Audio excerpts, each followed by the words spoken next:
All right, let's talk about something that pretty much shapes our daily lives, our cities, and even our wallets: the commute. For decades, we've kind of built everything around one single solution. And frankly, that solution is starting to break down. So, what if there's a better way? A smarter, maybe even happier way to get from point A to point B? For the better part of a century, the personal car was sold to us as the ultimate ticket to freedom. Just think about it: the power to go anywhere you want, whenever you want, all on your own terms.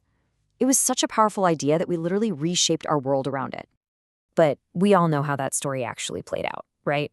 Those open roads, they're now just parking lots. In fact, global traffic jams have gotten 13% worse in just 7 years.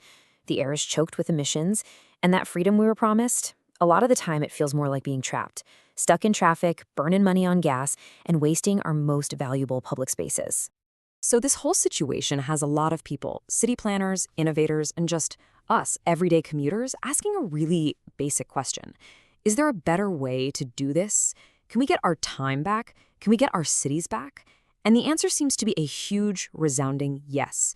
And it all starts by just looking at what we actually prefer. So where do we even begin? Well, how about we listen to the people who are actually out there, making the trip day in and day out?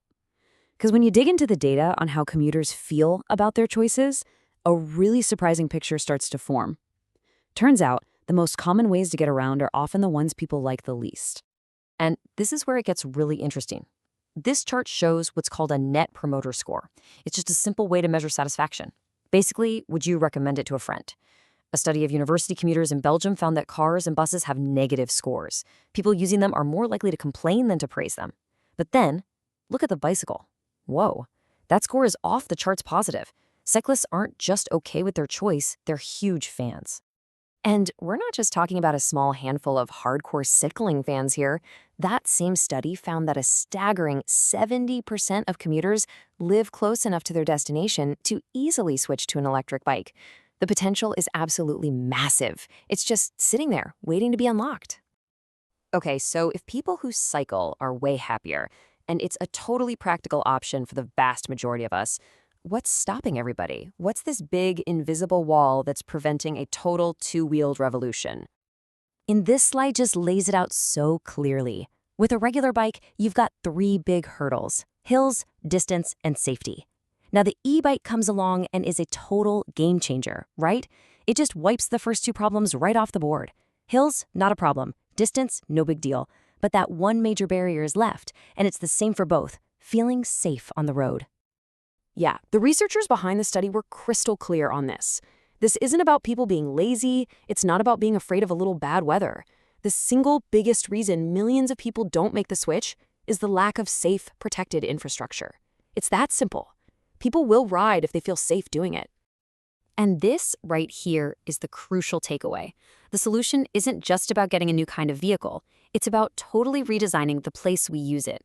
If we really want to unlock the power of bikes, we have to start building streets for people, not just for cars.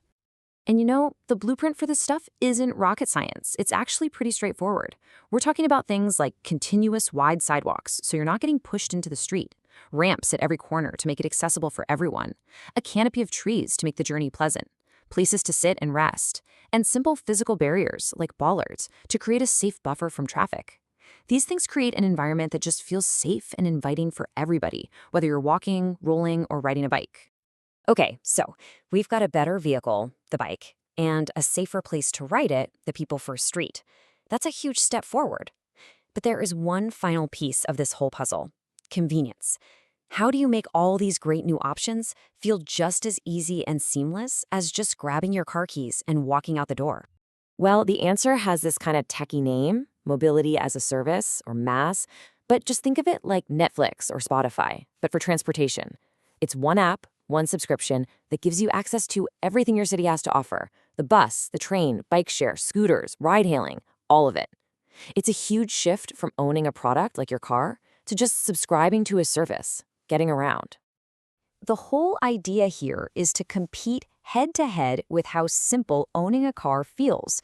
Instead of having one vehicle that's just kind of okay for every type of trip, you get access to the perfect tool for every single journey, all planned, booked, and paid for in one spot. It just gets rid of all the hassle of juggling different apps and payment methods. Suddenly, that mental effort of planning your travel just vanishes.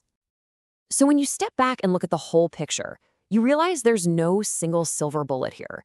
The future of your commute isn't just a shiny new bike or a safer street or a clever app. It's the powerful way all three of those things can work together as one complete system. This journey to a better commute really happens on three different levels that are all connected.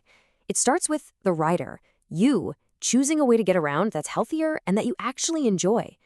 It's made possible by the street, with our cities building infrastructure that actually puts our safety first. And it's all tied together by the system, that digital platform that finally makes a sustainable choice the most convenient one too. Which leaves us with one last really big question.